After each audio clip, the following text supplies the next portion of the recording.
Hello everyone. First news update for 28th of March.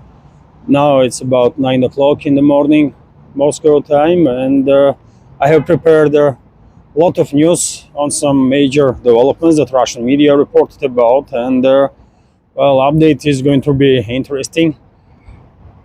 Hopefully you will find it as such. And so, without further delay, let's go through some news, and meanwhile you can see some background there.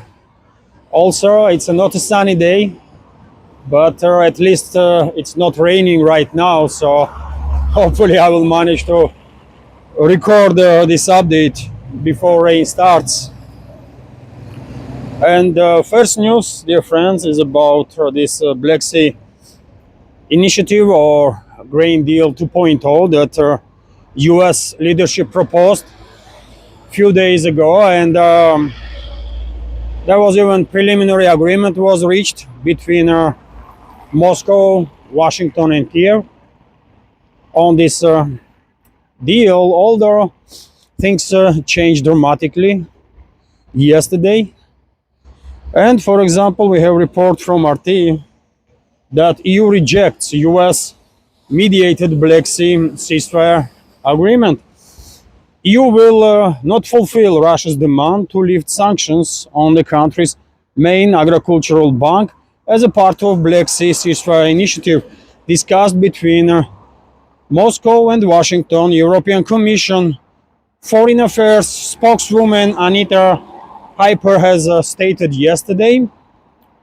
And this was just the beginning when all this topic took left a turn, because things only escalated during the day. Although before that, Zelensky went hysterical. He was in France, this so-called president of Ukraine. Yeah, friends, let me show you Embassy of Brazil, building of their embassy.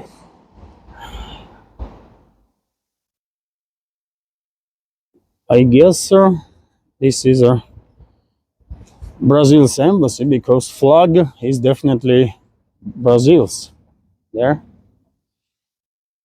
Nice area, nice building.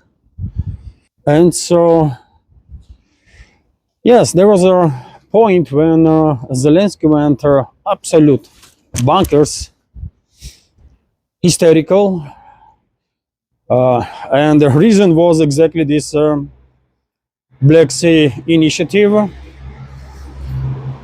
But he was treated well by love of his life, so-called president of France, Macron, and I guess Zelensky was treated well with the husband of Macron, that Brigitte or whatever his name is.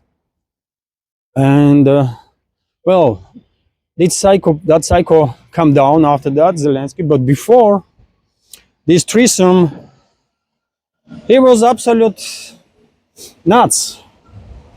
And for example, according to propaganda outlets of Kiev regime itself, he went to state that lifting Western sanctions against Russia will be a disaster. And this was reported by Strana UA, Ukrainian propaganda. The process of returning sanctions will be incredibly slow and difficult, and by that time many will simply stop believing that sanctions really work, he said. So day or 2 days before that, this delegation of Kiev regime in Riyadh agreed on this Black Sea initiative. But after that, Zelensky went to France. Yet again, he was treated well there, received well. Probably globalists give him some orders, and he went straight away to start derailing this deal as globalists wanted from the beginning. And of course, Macron is a puppet of globalists, who was hosting this meeting, yet another meeting of coalition of willing that took place yesterday. And I have some interesting news on that too. I guess yesterday may go down in history as a day when Europe declared war on Russia de facto, not de jure, but de facto for sure. Although on that topic a little later, first let's return to this Black Sea deal. So yes, Zelensky start making statements against it in France, and he was not alone. Soon he received support from Macron, Starmer, and Scholz. So French so-called President Emmanuel Macron stated following a meeting of the coalition of willing on Ukraine that he considers it premature to consider lifting sanctions against Russia. The time has not come to lift sanctions. European media quoted him as saying. Macron stressed that other participants in the meeting in Paris agree with his position. Similar point of view was expressed by German Chancellor Olaf Scholz and British Prime Minister Keir Starmer. There is no point in lifting sanctions until peace is restored, and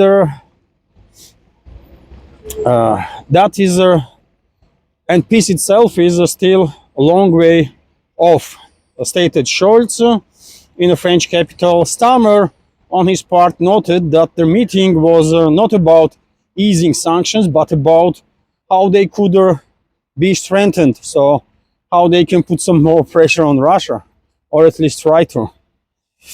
So now you can see, dear friends, why I was so skeptical of this so-called Black Sea initiative, because to me it was obvious from the beginning that this deal will not work.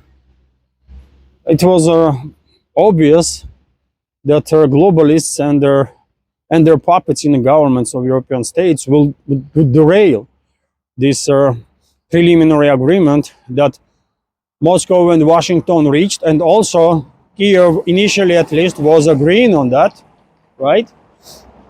That was reported at least in the media.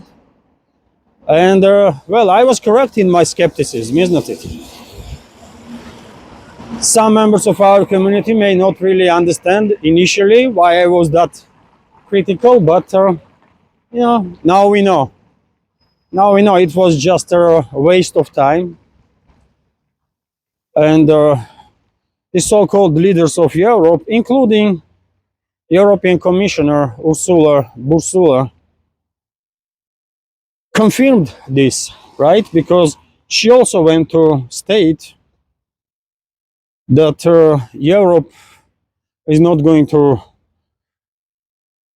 adopt this agreement that was reached between Moscow and Washington, and they will not ease no sanctions on Russia. And without it, this preliminary agreement will not work, because as Marco Rubio, head of State Department of US stated, it's not just about US sanctions that needs to be lifted, this agreement to go in force, but also Europeans have to do the same, right? And they are refusing. They are refusing. And for example, we have a statement from Ursula here. Just let me find it, by the way. So, yes, that's it. EU to maintain sanctions against Russia.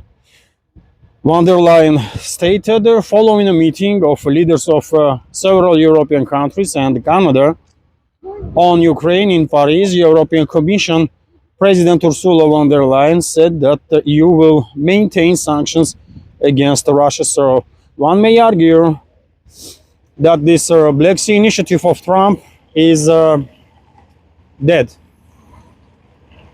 That's it. And now, because things only escalated after these statements, now I guess US leadership has just two options.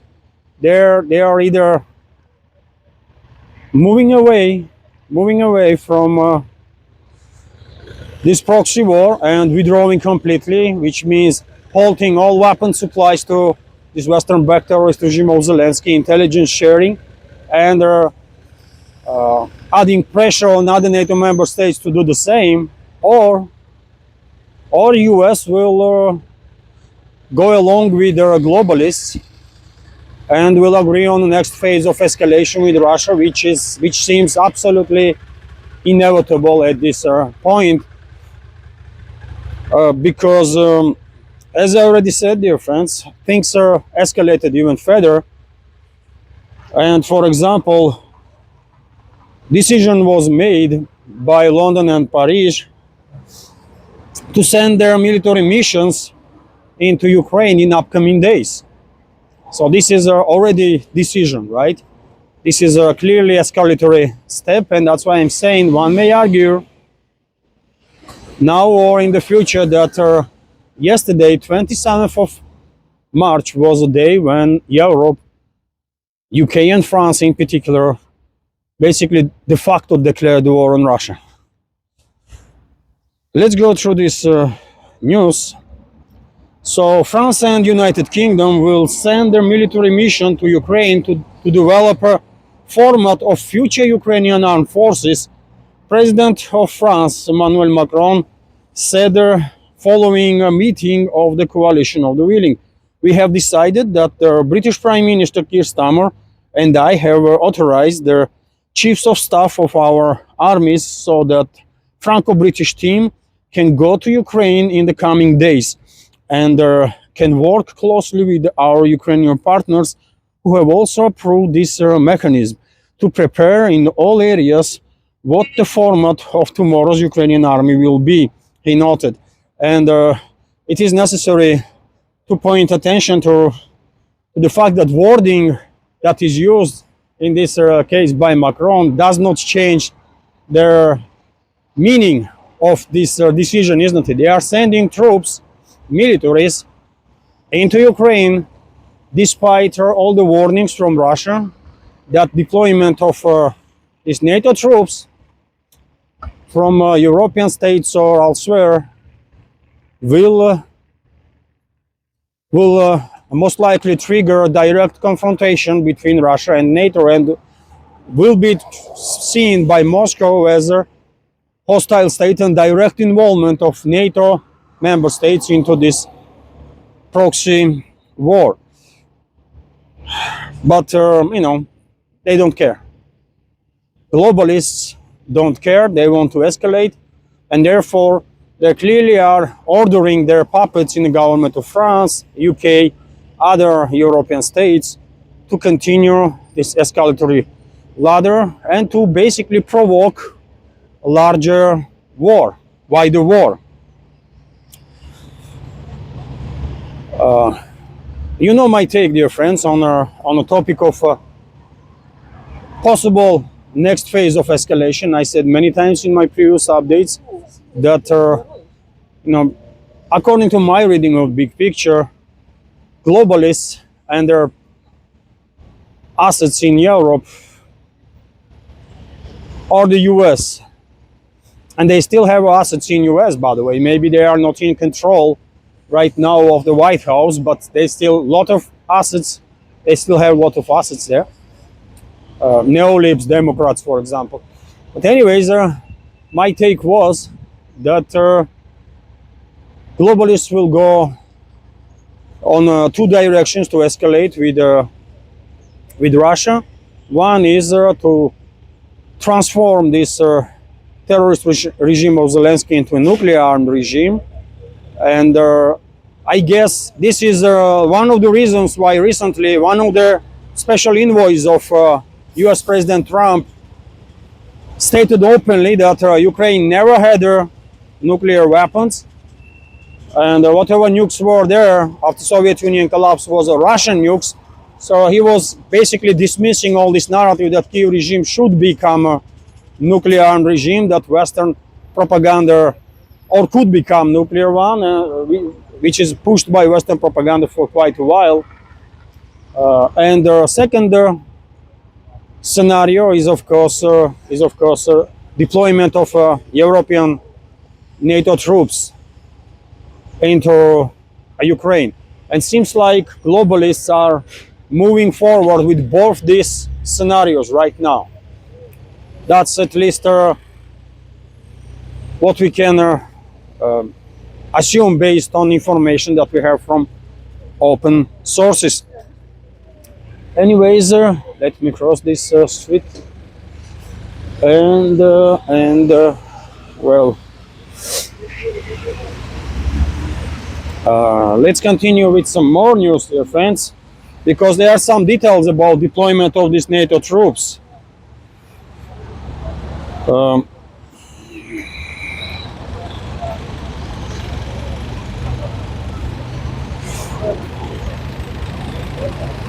So we have additional information that Paris and London want to deploy their troops on some strategical points in strategical locations in Ukraine. So report is that according to TASS, when France and UK are not seeking, according to statements from France, they are not seeking to replace Ukrainians on the front line with their troops, and expect that the future support forces, they are calling now these troops support forces. Sometimes they call it peacekeepers, sometimes support forces. Tomorrow they may come up with some other designation, which obviously does not change nothing on the ground. Anyways,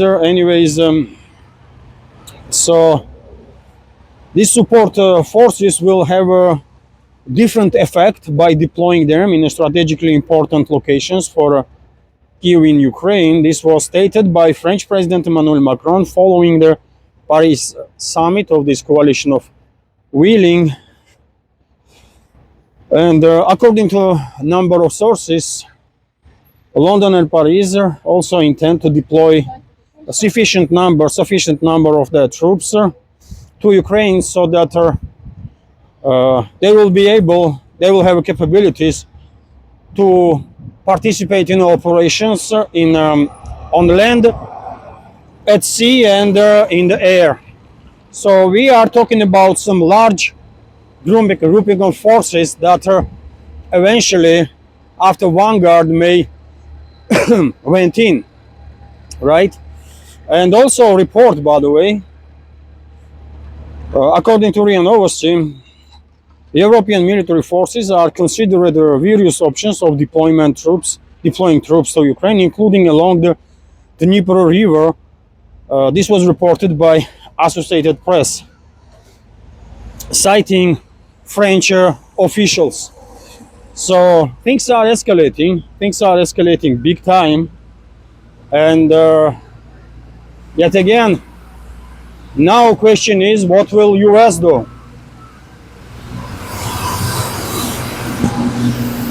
Now question is, how will US leadership react on this clear direct attempt of globalists and their puppets in European governments to derail the escalation? Will Washington pull out US from this proxy war completely and stop to deliver any weapons, munition, or share intelligence with this terrorist regime in Kyiv? Or will they will they decide to go along with the globalists, which means US involvement in a wider war, direct involvement in wider war too? I hope US will stay out of it, because direct war between Russia and US is definitely end of everything. One may argue end of human civilization, And most likely, that's exactly what US leadership will do. Although we have to wait, because for now, I didn't see any statements from Washington on these escalatory steps that European political class took. During the day, probably we'll have some more on that, and this evening at 6 o'clock, at 5 or 6 o'clock, I will start live stream, and we can discuss all the additional information, and also just share opinion on the current developments in real time. But yes, US has to make some fundamental choices now, existential actually choices, and hopefully Washington will choose to be on side of humanity. Anyways, let's continue, because this is not all. Yesterday, investigative committee of the Russian Federation stated that according to data that they have, currently on Kiev controlled territory there is more than 3,000 foreign mercenaries. Majority of these foreign mercenaries are from NATO member states, and when I was analyzing yesterday's developments, all these escalatory steps by France and UK first of all, and all this anti-Russian coalition of their willing, or whatever they call themselves. And when I see this information, I start thinking that who knows, maybe these mercenaries will one day just change the uniform and will play the role of vanguard of the NATO troops in Kiev controlled territory. This might happen, isn't it? They might just change their uniform if now they have no signs of their belonging to one country or another, and they are designated as mercenaries. Once they change uniform and they have French chevrons, British chevrons, uniforms, well, they are troops of those countries, right? And that they can clearly, technically speaking, can play this role of vanguard before main forces will be deployed. So we should, pay some attention to this topic also. I guess the number is quite significant. I mean, over 3,000 mercenaries, according to investigative committee, and I don't think they tracked all of them, right? So probably real number is maybe even twice more or 3 times more. We just don't know. Anyways, let's continue. And